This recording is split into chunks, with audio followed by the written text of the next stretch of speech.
Eh, Luego hemos aplicado también estas reglas de Huckel a compuestos que son heterociclos y que también presentan aromaticidad, y lo mismo hicimos con los iones, ¿no? Ahora vamos a ver muy cortito hidrocarburos aromáticos polinucleares. ¿Ya? Cuando decimos polinucleares, quiere decir que tienen anillos fusionados, comparten todo un enlace, ¿no? Ejemplo, tenemos el naftaleno, el fenantreno, el antraceno, pireno, benzopireno, coronenos, en fin, un montón de compuestos, la mayoría, diría yo, aromáticos, que son compuestos de anillos fusionados, ¿ya? Son polinucleares. Ahora, la regla de Huckel que hemos estudiado, la de 4 que hemos aplicado, la regla de 4N+2, en realidad es aplicable solo a compuestos mononucleares, o sea, a un solo anillo, ¿ya? Cuando son polinucleares no la podemos aplicar. Sin embargo, sí coincide con la mayoría de ellos el cumplimiento de esta regla, pero no es algo solo matemático, ¿ya? Entonces hay condiciones que tiene que cumplir y por lo tanto no es aplicable a este tipo de compuestos. Ahora, ¿son aromáticos estos compuestos? ¿Hasta qué punto los podemos tratar como aromáticos a los compuestos que son polinucleares? En realidad, a través de la determinación de sus energías de resonancia y haciendo la equivalencia a energía de resonancia por anillo, se encuentra que el comportamiento, a medida que va aumentando el número de anillos, el número de ciclos que están fusionados, el comportamiento aromático empieza a decaer. Y se parecen cada vez más a alquenos que no aromáticos, ¿ya?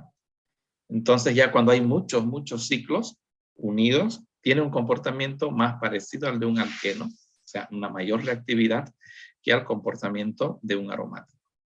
En estos que son sencillos, como el naftaleno, el antraceno, el fenantreno, por ejemplo, vamos a ver que podemos escribir sus estructuras resonantes de Kekulé, o equivalentes a Kekulé en todo caso, pero también vamos a ver que se tienen determinadas de forma experimental las energías de resonancia.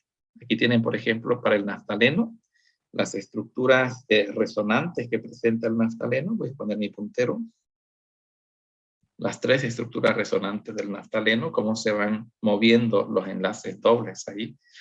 El naftaleno tiene, si no recuerdo mal, una energía de resonancia de 60 kilocalorías por mol. Es mayor, en total es mayor a la que presenta el benceno. El benceno tiene una energía de resonancia de 36 kilocalorías por mol. Y dirán, es más grande esa energía de resonancia, pero son 2 anillos, ¿no?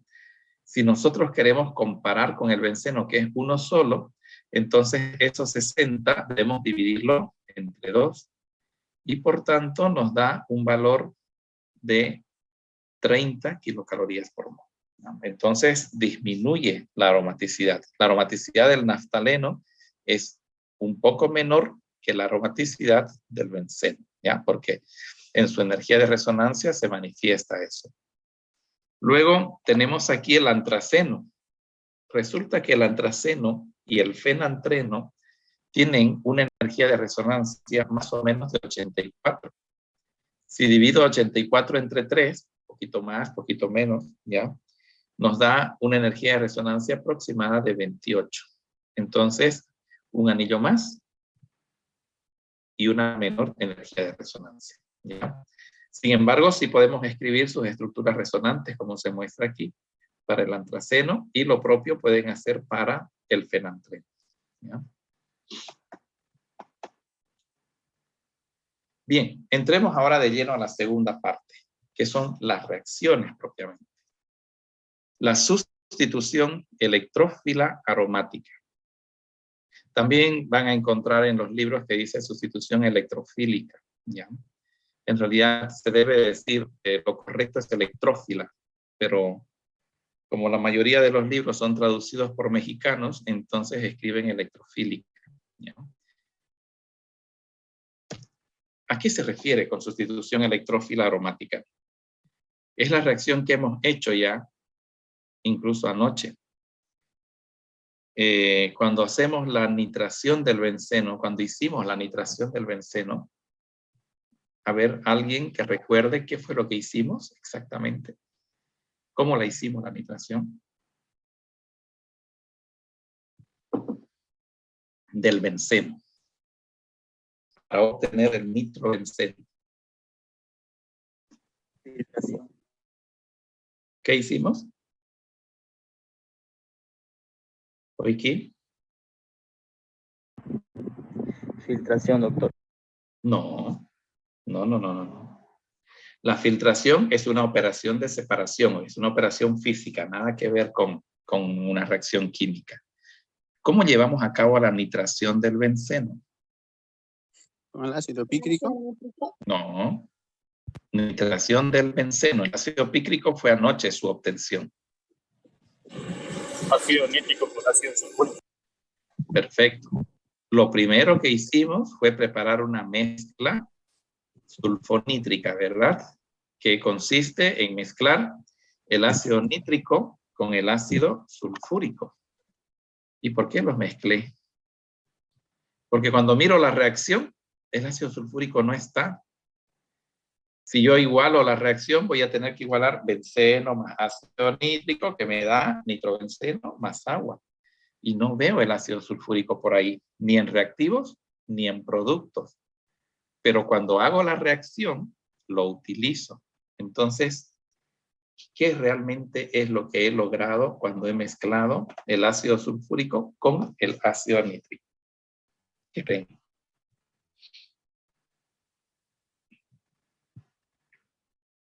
El propósito es obtener el ion nitronio. Ese ion nitronio es el electrófilo. Si pongo solo el ácido nítrico, la concentración de ion nitronio que tengo es tan pero tan baja que no va a reaccionar. ¿Ya? En cambio, cuando lo mezclo con el ácido sulfúrico concentrado, ya ambos concentrados, se va a formar el ion nitronio. Y es el ion nitronio, el electrófilo, que va a reaccionar. Pero, ¿qué es lo que ocurre con el electrófilo? ¿Qué es un electrófilo? ¿Quién me puede decir qué es un electrófilo?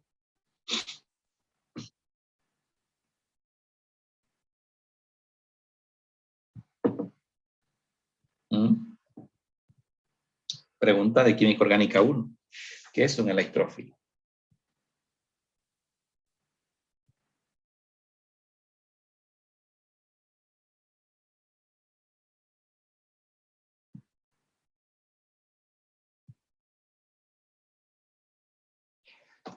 ¿Quién me puede decir? Son iones positivos que no tienen su octeto completo. Va por ahí. No necesariamente tienen carga. ¿Ya? Pueden tener carga, puede que no. Está bien. O sea, que tienen ellos la posibilidad de recibir un par de electrones. ¿Ya? Eso es un electrófilo. Que también está muy relacionada esa definición con la definición de ácido, ¿no? O perdón. Sí, de ácido, ¿no? Con la definición de ácido. Y por otro lado, ¿qué es un nucleófilo?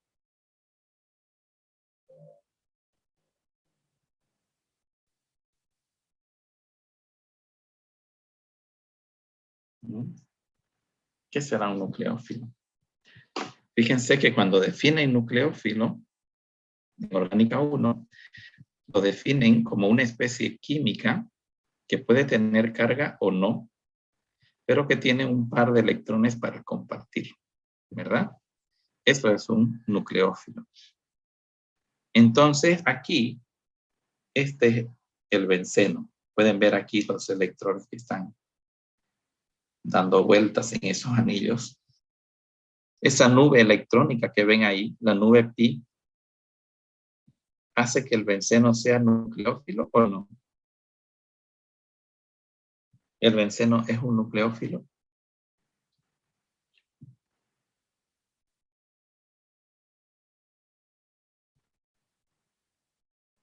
¿Qué me dicen? Es algo rico en electrones. El benceno tiene muchísimos electrones pi, 6. Entonces, sí es un nucleófilo, ¿verdad? Sí es un nucleófilo. El benceno.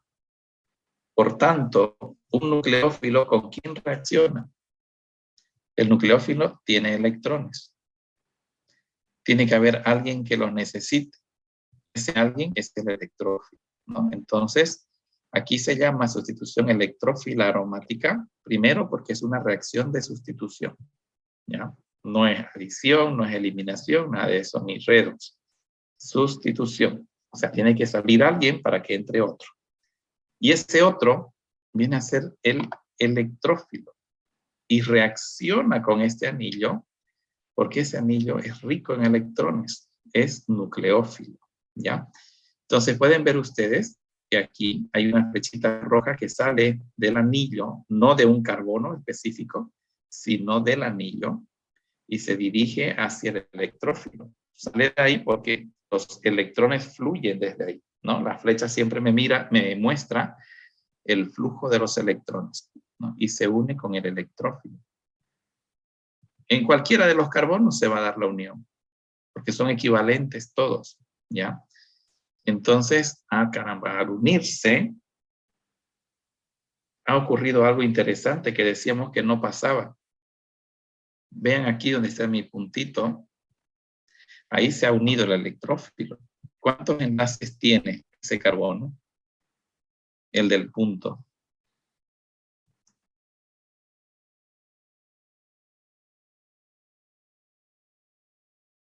Ahora, ¿cuántos enlaces tiene? A ver, fíjense, ahí está clarito. El punto es el carbono. Este.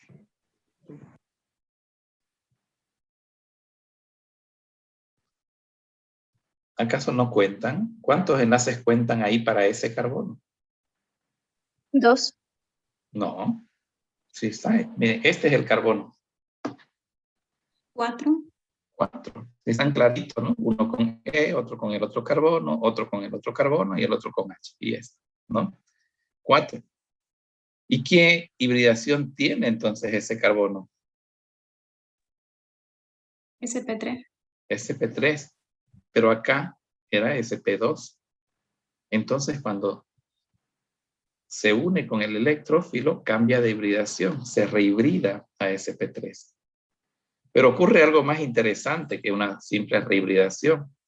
Pueden ver ustedes que ya ha adquirido una carga positiva. Se ha transformado en un ion arenio, ¿ya? Un carbocatión. Pero se le denomina complejo sigma y tiene sentido porque está pasando a SP3. Está pasando de pi a sigma, tipo de enlace, en ese carbono, ¿ya? Pero no puede estar mucho tiempo así. ¿Ya? Es una reacción de adición. No puede estar mucho tiempo así porque es un carbocatión. Así tenga una buena estabilidad, es un carbocatión, ¿ya? Entonces, ¿qué va a ocurrir? Que viene una base, la base tiene electrones, necesita de un protón, viene y se une al protón. Y los dos electrones que formaban este enlace vuelven aquí para restituir el enlace pi y por lo tanto la aromaticidad. En consecuencia, si la miramos la reacción de forma global, lo que ha existido es una sustitución, porque ha salido este hidrógeno y en su lugar, en el producto, hay este electrófilo. Pero ha salido en 2 etapas, en una reacción en 2 etapas. Una primera de eliminación y una segunda ácido-base, ¿ya?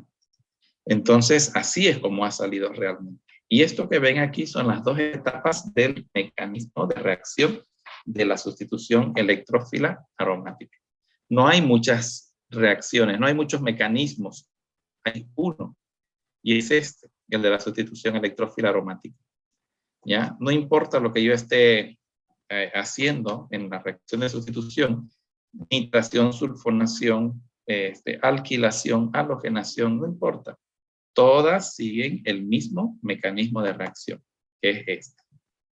¿Ya? Si lo miramos mejor, un poco más desarrollado, aquí tenemos la reacción con el electrófilo, el complejo sigma, se llama también intermedio de Wieland, ¿ya? Que se forma. Pueden ver cómo se deslocaliza la carga positiva, ¿verdad? Es un ion arenio. Esta es la primera etapa del mecanismo de reacción.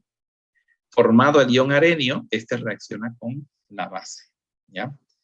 La base saca el protón y se va con un ácido conjugado y nos deja nuevamente un compuesto aromático, pero esta vez ya no benceno, un derivado del benceno. Si vemos el perfil energético de la reacción, se pueden apreciar las dos etapas. La primera etapa, la más complicada, la más lenta y por ende la etapa controlante de la reacción, que es la formación del ion arenio. Formado el ion arenio, este reacciona con la base en una segunda etapa que es más rápida, mucho más rápida, para formar finalmente el producto. Si miramos esto menos esto en energía, es positivo. Esto menos esto en energía es negativo. Entonces la primera etapa es endotérmica y la segunda etapa es exotérmica. La reacción global, que es sumando las dos etapas, es una reacción fuertemente exotérmica, ¿ya? Pero ese es el resumen. Necesitamos inicialmente darle calor, porque la primera parte es endotérmica, ¿ya? Esto es lo que hicimos en el laboratorio. Benceno más ácido nítrico en presencia de ácido sulfúrico, que me da nitrobenceno más agua, ¿ya? Entonces, les decía yo, cuando preparamos la mezcla sulfonítrica, que es esto de aquí, ¿ya? Ácido nítrico más ácido sulfúrico, el ácido nítrico se protona en uno de sus oxígenos y pierde una molécula de agua, ¿ya? Y el ácido sulfúrico, que es el que ha dado el protón, ¿ya? El ácido sulfúrico queda como su base conjugada formando un ion bisulfato.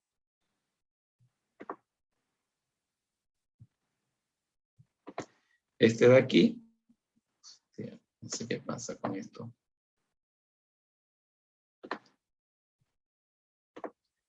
Este de aquí es el ion bisulfato, ¿ya? -1. Entonces, el ion bisulfato, ¿qué es? Es una base. Es la base conjugada del ácido sulfúrico, ¿ya? Y queda ahí. Y tenemos acá el ion nitronio que se ha formado, que viene a ser el electrófilo. Entonces, cuando preparan ustedes la mezcla sulfonítrica, es esa la reacción que están haciendo. Todo el agua que se obtiene aquí, en realidad se lo ha obtenido en esta primera parte, ¿ya? Luego, ese electrófilo, que es el ion nitronio, ¿ya? Es el que va a ser atacado por el anillo. Reacciona mediante una sustitución electrófila aromática, ¿ya?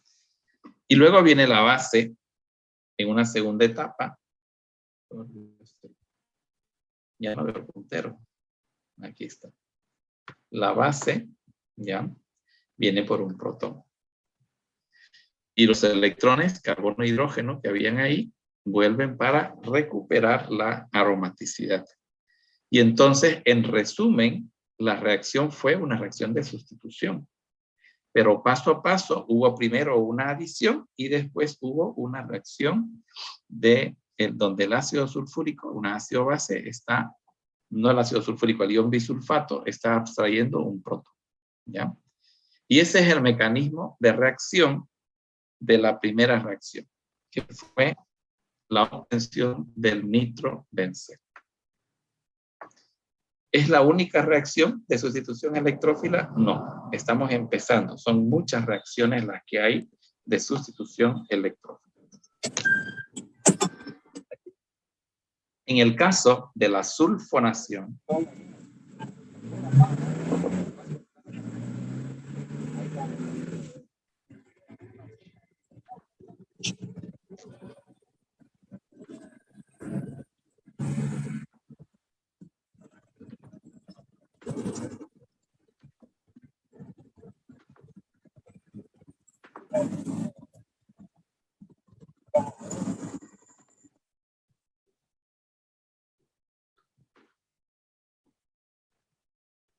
¿Ya se fue el de la moto? Bueno. En el caso de la sulfonación, una reacción que empleamos o que llevamos a cabo para la obtención de un ácido benceno sulfónico, por cierto, los ácidos benceno-sulfónicos son los ácidos que empleamos para la obtención de detergentes, ¿ya? Aquí el electrófilo es el trióxido de azufre. Entonces la reacción se lleva a cabo con ácido sulfúrico con exceso de trióxido de azufre. Este no es un ácido sulfúrico como el que nos dan, no tiene el 95%. Este tiene más bien un exceso de trióxido. Ustedes lo destapan y salen los vapores, ¿no? Los gases. Eso es porque tiene exceso de trióxido. Y ese trióxido es el electrófilo realmente, ¿ya? Esta es la única reacción reversible aquí. La única, ¿ya? Todas las demás son irreversibles, pero esta es la única reversible. Entonces vean ustedes que el mismo trióxido de azufre presenta resonancia. Este reacciona con el benceno, ¿ya? De la misma manera que el anterior. Forma el ion arenio, como pueden ver aquí. Luego la base está ahí mismo. Entonces abstrae el protón, lo une acá y por eso se ha formado en la segunda etapa el ácido benceno sulfónico, ¿ya? ¿Se puede desulfonar? Se puede desulfonar. La desulfonación, es decir, la eliminación del grupo sulfónico, ¿ya? Se lleva a cabo con agua en medio de ácido sulfúrico diluido. Pongo un ácido sulfúrico diluido y el ácido naftaleno sulfónico, más, y ahí está el agua al estar diluido, entonces lo caliento. Y al calentarlo, ya se desplaza el grupo sulfónico y se obtiene nuevamente benceno. O sea, es una reacción indeseable, pero que algún día puede pasar si es que la hacemos, ¿ya? Y este es su mecanismo de la desulfonación. Lo pueden estudiar después de la desulfonación. ¿Se puede halogenar? Se puede halogenar. La halogenación se puede hacer con cloro, con bromo o con yodo, ¿ya? Con cloro y con bromo las condiciones son muy parecidas. Se emplea el cloro no se olviden que es un gas, el bromo es un líquido, ¿ya? El cloro o el bromo y un ácido de Lewis. Este ácido de Lewis puede ser, como ven ahí, cloruro de aluminio, puede ser cloruro férrico, puede ser bromuro de hierro, ¿ya? Entonces, importante que esté el ácido de Lewis y en unas cantidades pequeñísimas, ya que se denominan cantidades catalíticas. Un 0,1%, por ejemplo, ya es bastante, ¿no? Para que se pueda desarrollar la reacción. Entonces, esto si utilizamos cloro o bromo, como les decía. Si utilizamos yodo, cuando se emplea yodo para una yodación, ya no se puede emplear un ácido de Lewis. Aquí se requiere ácido nítrico. ¿Por qué? Porque el yodo con el ácido nítrico reaccionan oxidándose el yodo. ¿Recuerdan anoche y cuando han hecho las nitraciones, cómo se desprenden unos gases de color marrón, verdad? Es porque el ácido nítrico no solamente cumple su función aquí que está cumpliendo de generar el electrófilo, sino que el ácido nítrico es además oxidante y oxida a la materia orgánica. Y entonces, mientras más importante sea la reacción de oxidación, mayor cantidad de gases va a desprender, ¿de acuerdo? Pero veamos cómo es el mecanismo de reacción. Aquí tienen ustedes primero la formación del electrófilo, o sea, el bromo o el cloro, si quieren, con el bromuro de hierro, puede ser cloruro de hierro, puede ser cloruro de aluminio, ¿de acuerdo? Entonces, este es un ácido de Lewis y este tiene muchos electrones. Por lo tanto, uno con el otro suple la falta, ¿no? Este cede electrones, se asocia con el tribromuro y forman este intermediario que ven aquí. Es este, el generador de los electrófilos, el que reacciona con el benceno, ¿ya? Liberando tetrabromuro de hierro. Pero la cantidad que se ha obtenido del ion arenio y por ende del tetrabromuro de hierro es tan pequeña, pero tan pequeña que la reacción no se para. ¿No? Tiene que entrar en un ciclo la reacción, donde se esté formando más, cada vez más del ion arenio y por ende ese ion arenio reaccionando para perder el protón y poder tener un cloro o bromobenceno. ¿Ya? Entonces pueden ver aquí, se une con el electrófilo, capta a uno de sus bromos y el resto pasa a formar la base conjugada, que es el tetrabromuro de hierro. ¿Ya? Y ven aquí el complejo sigma como está estabilizado por resonancia.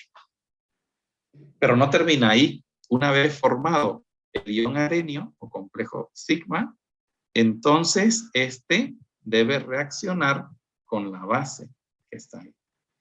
Y la base la vemos aquí, este tetrabromuro de hierro, esta base, y está ahí en el mismo lugar de la reacción. Entonces, ¿qué va a ocurrir? Que se va a disociar, va a formar el ion bromuro y este va a ir y va a captar un protón. Y de esa manera se recupera la aromaticidad. Lo que están viendo aquí se ve con el cloro y se ve con el yodo una vez que se tiene el ion yodón. ¿Ya? ¿Me dan un minutito, por favor? Quiero ver algo. Voy a pausar la grabación, ¿ya?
Seguimos. Pongo la reanudar grabación. Recording in progress. Bien. Veamos ahora la alquilación y la acilación de Friedel-Crafts. Pero antes de seguir esto, vean la importancia del ácido de Lewis, ¿no? Cuando se pone un ácido de Lewis, aquí es un catalizador, las cantidades que se utilizan son cantidades muy pequeñas. Podemos estar hablando de menos del 0,1% de los en equivalentes del benceno, por ejemplo. Por cada equivalente de benceno podemos poner 1 por 10 a la menos 3 equivalentes del ácido de Lewis.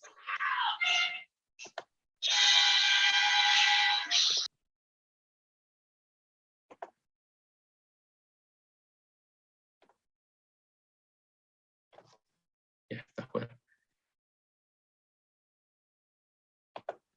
Bueno, entonces, siempre que utilizamos estos ácidos de Lewis o cualquier catalizador, debemos tomar en cuenta de que los catalizadores tienen una relación muy baja con respecto a los reactivos, ¿ya? O sea que es una cantidad pequeñísima. Por eso, además, se dice cantidades catalíticas. Bien, ahora bien, aquí la alquilación quiere decir que va a ingresar un grupo R y la acilación va a ingresar un grupo acilo. Se denominan de esta manera porque fueron Friedel-Crafts los que idearon la forma de hacer esta reacción y la llevaron a cabo, ¿no? Se dice alquilación de Friedel-Crafts y se dice acilación de Friedel-Crafts.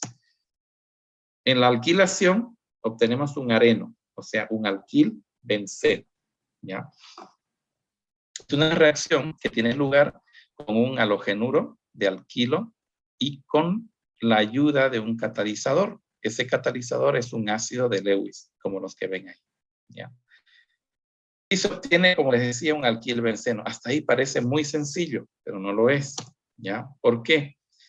Por ejemplo, si utilizo el cloruro de terbutilo, como pueden ver aquí, se obtiene un terbutil benceno con un 90%. Buenísimo. Pero si utilizo otro, como por ejemplo, me voy a pasar un ratito por ejemplo, el etilbenceno, ¿ya? Si utilizo el etilbenceno, miren lo que puedo obtener.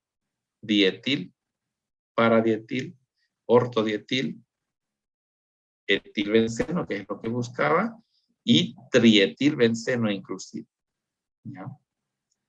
Y si utilizo isopropilbenceno, perdón, no está aquí. Si utilizo, aquí está, el N-propilbenceno, quiero obtener el N-propilbenceno, no lo logro. Utilizo un cloruro de N-propilo y lo que obtengo más bien es el isopropilbenceno. ¿Por qué? Porque cuando hay carbocationes de por medio se dan los problemas de transposición carbocatiónica. Vamos a ver en qué consiste todo eso. Empezaremos con este terciario. Les decía, cuando tenemos cloruro de terbutilo, obtenemos el terbutilbenceno con excelente rendimiento, 90%. Pero ¿qué es lo que ocurre? Este ácido de Lewis, ese poquito de que ponemos, va y quita al cloro, porque es el rico en electrones, ¿ya? Y forma el carbocatión, que es el electrófilo, pero una cantidad pequeñísima, ojo, pequeñísima. Esa cantidad pequeñísima de carbocatión que se ha formado, que es el electrófilo, reacciona con una cantidad equivalente de benceno, ¿ya? Forma el ion arenio, como están viendo ahí, y luego viene la base, que es el tetracloruro de aluminio, ¿no? Saca el protón, y de esa manera se libera ácido clorhídrico y se ha formado el terbutilbenceno. Y repito, con buen rendimiento, porque no tiene ningún problema de reordenamientos ni de polisustituciones. Pero, ¿qué pasa cuando es el de etilo, cloruro de etilo? ¿Ya? La primera parte es similar. La primera parte es similar, es decir, saca al cloro como cloruro y nos queda el electrófilo, que es el carbocatión, ¿ya? Ese carbocatión que así se ha formado es el electrófilo. y es el que va y reacciona con el nucleófilo, que es el benceno. Y se forma el ion arenio, ¿ya? Luego, lo mismo de antes, viene la base conjugada, ya se va con el protón y nos deja el etilbenceno. Pero esto es lo ideal. En la práctica no se obtiene solo etilbenceno. ¿Por qué? Porque el mismo grupo alquilo que introduje actúa, y vamos a verlo de aquí a la próxima clase, actúa como un grupo activante, lo predispone al anillo para que sufra más sustituciones. Recuerden la reacción de anoche. La reacción de anoche era que se obtenía, a ver, ¿quién recuerda?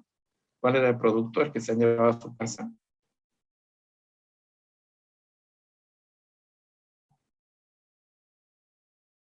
Ácido pícrico, ¿verdad? Que es el 2,4,6-trinitrofenol. Pero nadie preguntó, ¿y por qué se obtienen 3 grupos nitro?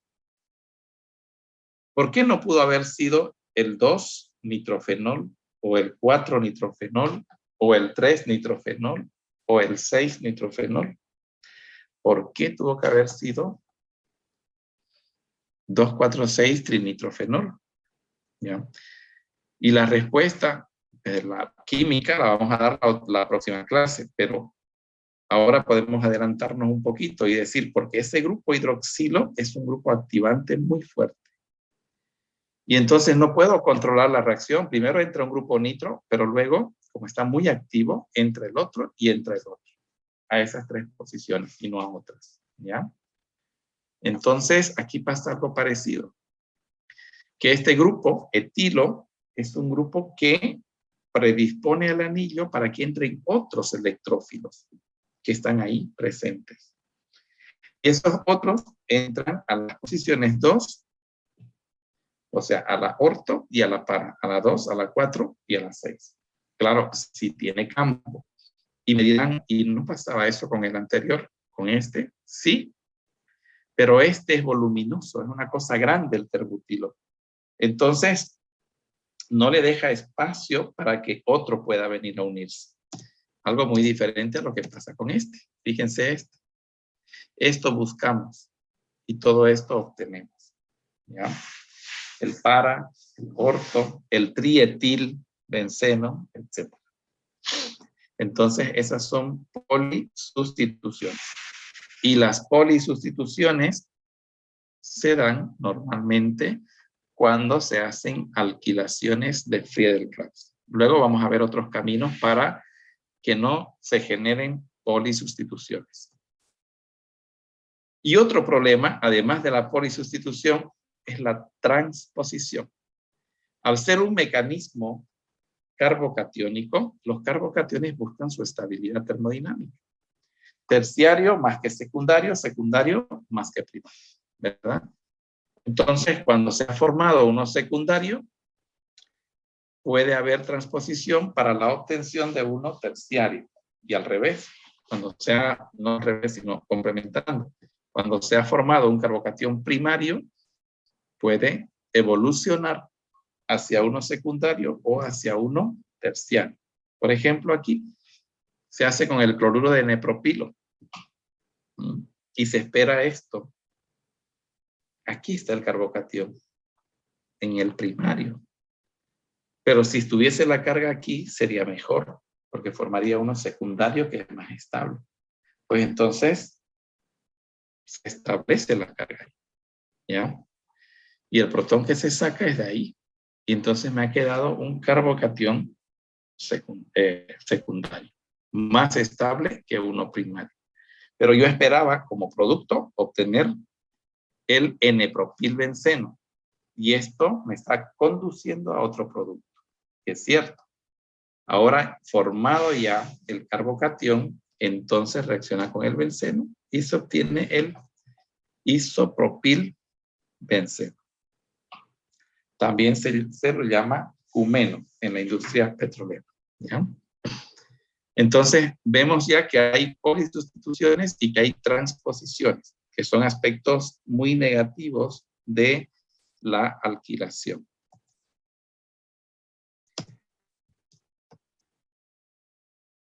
Bien, ¿y la acilación? ¿Qué pasa con la acilación?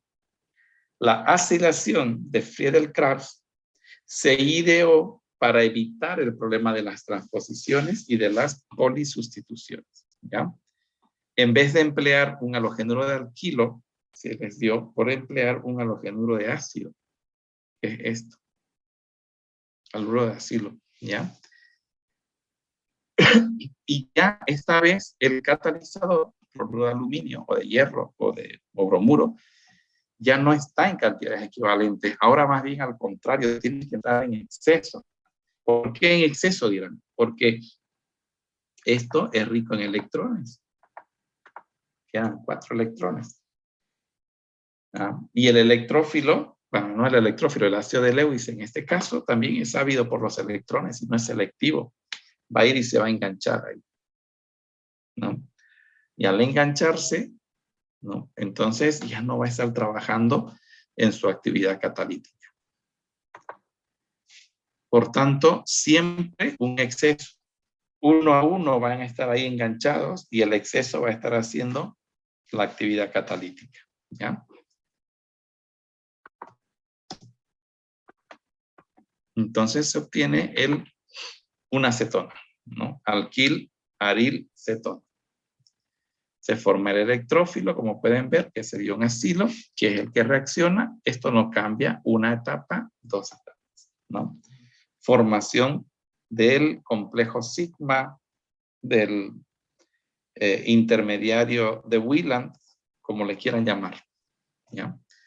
Y luego que se ha formado, entonces reacciona con la base conjugada para formar el producto final. Pero aquí no he puesto a 1. Fíjense ustedes que aquí me hace falta para la obtención de un aldehído, ¿ya? Entonces, otra vez aquí.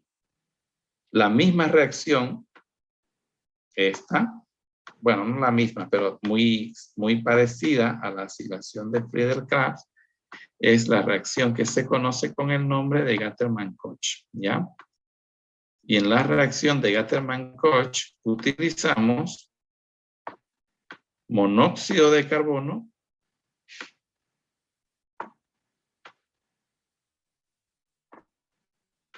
más ácido clorhídrico.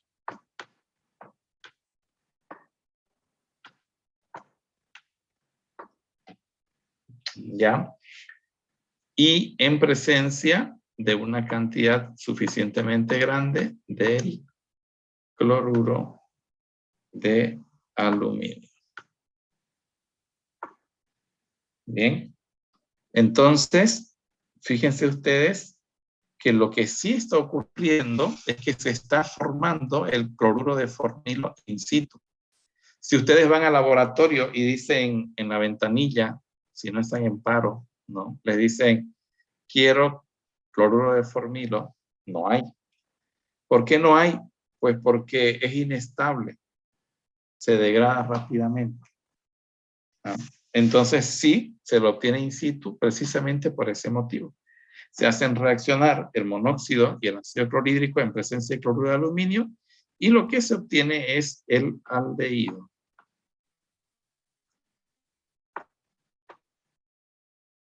Me salió chuequísimo esto. ¿Ya? El aldehído. Aquí. Bien. Esto es lo que se obtiene en esta reacción, pero es una reacción de acilación también. ¿De acuerdo? Entonces, se pueden obtener normalmente cetonas sin ningún problema, pero cuando se trata de un solo carbono, entonces se parte del monóxido más ácido clorhídrico. ¿Ya?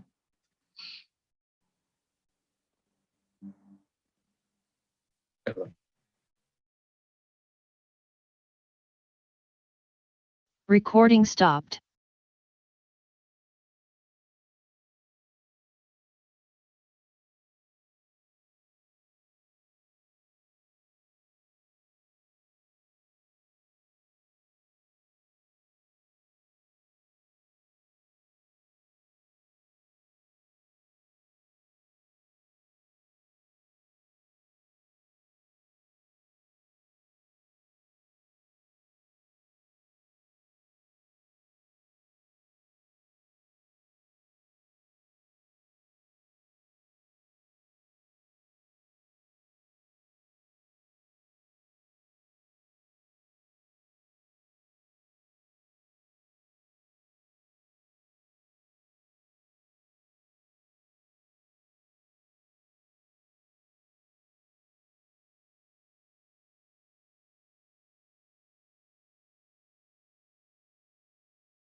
Recording in progress. Bien, entonces ya vemos cómo se forman las cetonas, el aldehído, que es el benzaldehído, y también cómo se forman los arenos. Pero la formación de los alquilbencenos, a eso se les llama arenos, normalmente no se la hace por la alquilación, por ese problema que mostré, ¿no? Porque hay transposiciones o porque hay también polisustituciones. Y fue precisamente ese problema lo que llevó a la acilación, a encontrar un método alternativo para obtener un alquilbenceno. Solo que en 2 pasos, ¿no? Porque fíjense ustedes, si aquí este carbonilo lo transformo en CH2, ya tengo un alquilbenceno. Y eso es lo que se hace normalmente, obtener una cetona primero y luego reducir la cetona. Y la reducción de cetonas ya la vieron en Orgánica 1, ¿ya? Que la podemos hacer por Wolff-Kishner o por Clemensen, que luego la volvemos a ver esa. Bien, es lo que está mostrando aquí. Dice, el producto de la reacción de acilación está desactivado con relación al benceno. Es decir, fíjense, si tengo un acil, o sea, una cetona, no se puede polisustituir. O sea, acá cuando teníamos el grupo alquilo formado, inducía a que el anillo siga reaccionando. Y metía a otro grupo alquilo. Y podía meter a otro grupo alquilo más. En cambio, cuando se ha formado una acetona mediante la acilación, resulta de que este anillo ya no puede, ya está desactivado, ya no puede inducir a una segunda reacción de acilación. Directamente se detiene ahí. Y entonces ahí es donde podemos hacer la reducción. Por este método, que es el de Clemensen, o por el de Wolff-Kishner, que utiliza hidracina más hidróxido de potasio. ¿Ya? Aquí dice un método alternativo, es la reducción de Wolff-Kishner, que la avanzaron en Orgánica 1, que consiste en un calentamiento con hidracina e hidróxido de potasio o hidróxido de sodio, empleando dietilo o dietilglicol, etilenglicol como disolvente. Bien. Veamos ahora las reacciones de los grupos sustituyentes. Ya metí a ese grupo, pero hasta ahorita no han visto ustedes cómo meter un grupo OH, cómo formar un grupo carboxilo. No, han visto unos cuantos grupos. Hemos metido un nitro, hemos metido un sulfónico, hemos metido cloro bromoyodo, hemos metido un grupo alquilo y un grupo acilo, pero en ningún momento un NH2, un amino. En ningún momento un carboxilo, ¿no? No hay eso. Entonces, eso se lo obtiene por reacción ya de esas cadenas que primero introdujimos. Por ejemplo, si tengo un alquilbenceno, esto, por ejemplo, es una práctica que se hace en Orgánica 3, ¿ya? Si tengo ya el tolueno, por ejemplo, le hago un tratamiento de oxidación con permanganato de potasio, ¿ya? Y lo oxido. Y se oxida a grupo carboxilo. Fíjense ustedes que si tienen un alcano, lo pueden intentar hacer reaccionar con el permanganato y no hay reacción. Si tienen el benceno solito, le ponen el permanganato, que es un oxidante, y no hay reacción. O sea, individualmente cada uno de ellos no reacciona. Pero si tengo la cadena alifática unida al anillo aromático, sí la puedo oxidar. Mientras el carbono bencílico, que es el carbono que se une al anillo, tenga hidrógenos. Si no tiene hidrógenos, ya no se oxida. Vean aquí. Aquí he puesto más de uno. Aquí tiene, este tiene 3 y este tiene 1 hidrógeno. Ambos se pueden oxidar. Pero ¿qué tal que en vez de este hidrógeno haya otro grupo metilo aquí? No se oxida. ¿Ya?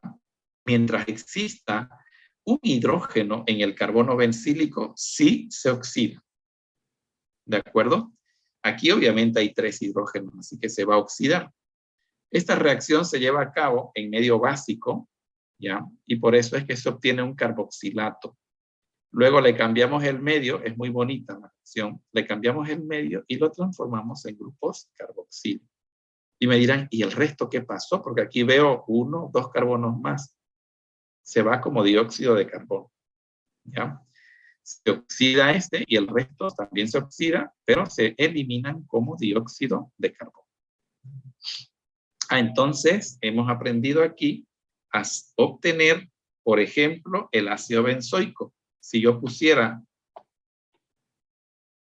después vamos a hacer ejercicios. Si yo pusiera el tolueno, también mal, el tolueno, CH3S, ¿verdad? Y aquí pongo el permanganato de potasio, esto primero y luego el ácido. Entonces, lo que aquí llego a obtener es el ácido benzoico. Horrible, ¿no? Entonces, se ha oxidado ese grupo CH3 que tenía ahí, el grupo metilo, y se ha obtenido el ácido benzoico. Entonces, estamos viendo que el grupo carboxilo, el ácido, se lo obtiene por oxidación de un grupo alquilo, ¿ya? Metilo, etilo, isopropilo, lo que quieran, mientras tenga un hidrógeno en el carbono bencílico, así se llama este carbono, este y este carbono bencílico, entonces se puede oxidar, ¿ya? También podemos hacer, lo voy a borrar lo que hice.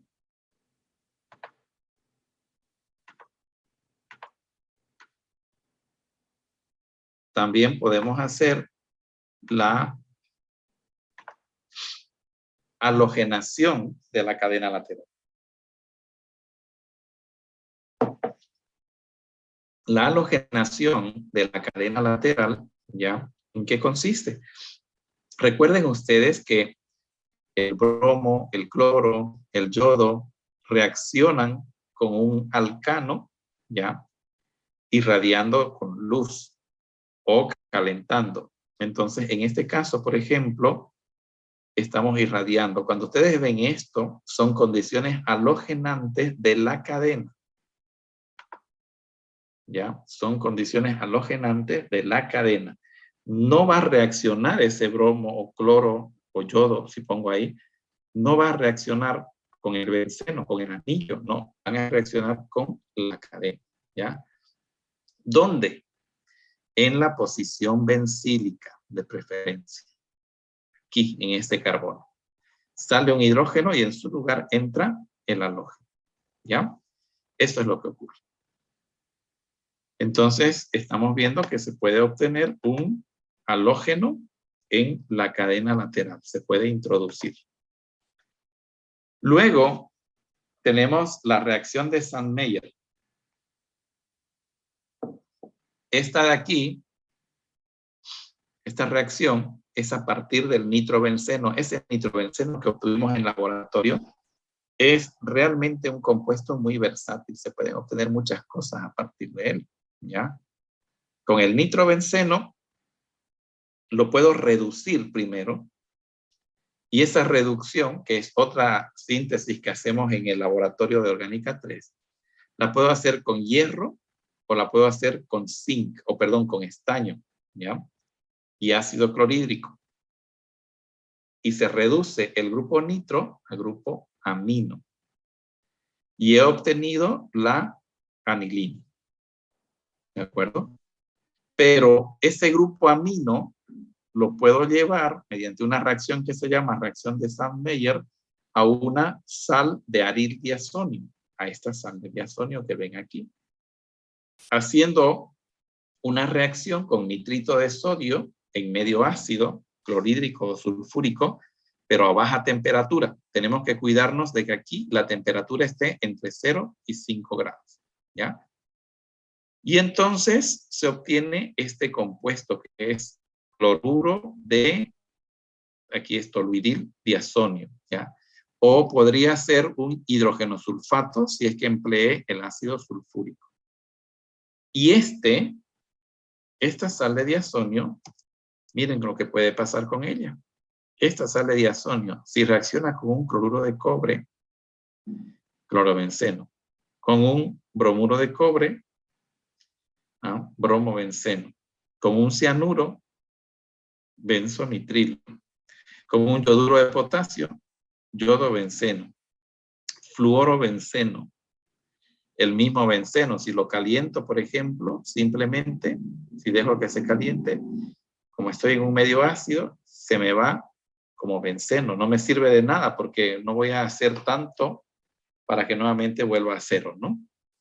Con agua y ácido sulfúrico, fenol. Y así, con cualquier nucleófilo que tengan, hago reaccionar a la sal de diazonio y se va a obtener un compuesto distinto, ¿ya? Si pongo un acetiluro, por ejemplo, vamos a tener allá una cadena con un triple enlace, ¿ya? Entonces, por eso les decía, el grupo nitro da origen a muchísimas funciones, pasando primero por amino y luego la sal Meyer para transformarla en una sal de diazonio, ¿ya? Ahora, el grupo sulfónico también puede reaccionar mediante una reacción con hidróxido de sodio sólido, no en solución, sólido, así como es la soda cáustica, ¿no? El ácido sulfónico con soda cáustica lo caliento hasta 350 grados, más o menos, que es la temperatura de fusión del hidróxido de sodio, y obtengo un fenóxido de sodio. Le cambio el medio con un ácido y obtengo el fenol. Bien. Hasta aquí vamos a avanzar hoy. ¿De acuerdo? Todo esto está en las diapositivas. Y luego vamos a ver en la siguiente clase dónde entra un segundo grupo. Por ejemplo, si es el nitrobenceno y lo volvemos a nitrar, ¿dónde va a entrar ese grupo nitro? ¿A qué posición?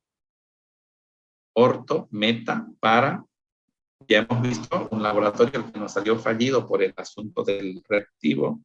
Era la obtención del metadinitrobenceno, ¿no es cierto? Quiere decir que va a entrar a la posición meta. ¿Pero por qué? Eso lo vamos a explicar en la próxima clase. Anoche vimos el grupo hidroxilo del fenol inducía a que los grupos nitros que entraban lo hicieron a la posición orto y a la posición para, ¿no? ¿Por qué? Hay que justificar y hay que demostrar por qué entra a esas posiciones, ¿no? Esto lo hacemos la próxima clase. ¿Les parece? Bueno. Nos vemos entonces. Se cuidan. Mañana no peleen. Voten tranquilos. Hasta luego. Hasta luego. Hasta luego, doctor. Hasta luego, doctor.